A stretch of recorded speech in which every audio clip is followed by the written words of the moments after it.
মানুষকে দুনিয়ার উপরেই ভালোবাসুন এবং বেঁচে থাকতে সাহায্য করুন। কারণ মৃত মানুষের না টাকা না ভালোবাসা কোনো কিছুরই প্রয়োজন হয় না। আমি এমন লোক দেখেছি হাজার হাজার টাকার ঋণের বোঝা মাথায় নিয়ে অপমান অপদস্থ হয়ে মারা গেছে।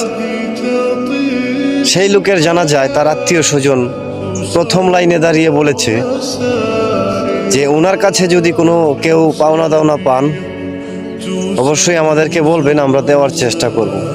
ঠিক এই সাহায্যটা যদি ওই লোকটা জীবিত থাকা অবস্থায় করত, হয়তো লোকটা আরও কিছুদিন বেঁচে থাকতো বা শান্তিতে মরতে পারত। তাই বলছি, ভালো কাজে এবং আত্মীয় স্বজনের পাশে দাঁড়ানোর চেষ্টা করবেন সবাই। আর ভিডিওটা ভালো লাগলে অবশ্যই একটা লাইক, একটা কমেন্ট, একটা শেয়ার করে দিবেন। মানুষকে দুনিয়ার উপরেই ভালোবাসুন এবং বেঁচে থাকতে সাহায্য করুন।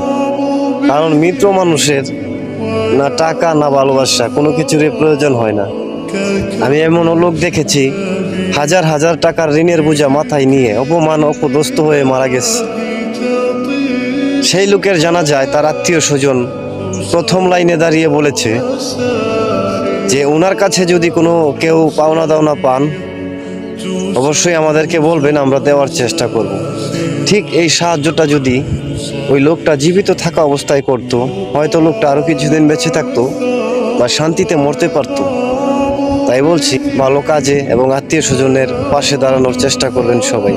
আর ভিডিওটা ভালো লাগলে অবশ্যই একটা লাইক, একটা কমেন্ট, একটা শেয়ার করে দিবেন। মানুষকে দুনিয়ার উপরেই ভালোবাসুন এবং বেঁচে থাকতে সাহায্য করুন। কারণ মৃত মানুষের না টাকা না ভালোবাসা কোনো কিছুরই প্রয়োজন হয় না। আমি এমন লোক দেখেছি হাজার হাজার টাকার ঋণের বোঝা মাথায় নিয়ে অপমান অপদস্থ হয়ে মারা গেছে।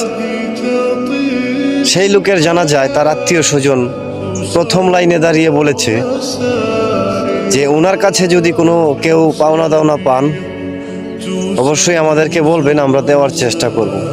ঠিক এই সাহায্যটা যদি ওই লোকটা জীবিত থাকা অবস্থায় করত, হয়তো লোকটা আরও কিছুদিন বেঁচে থাকতো বা শান্তিতে মরতে পারত। তাই বলছি, ভালো কাজে এবং আত্মীয় স্বজনের পাশে দাঁড়ানোর চেষ্টা করবেন সবাই। আর ভিডিওটা ভালো লাগলে অবশ্যই একটা লাইক, একটা কমেন্ট, একটা শেয়ার করে দিবেন।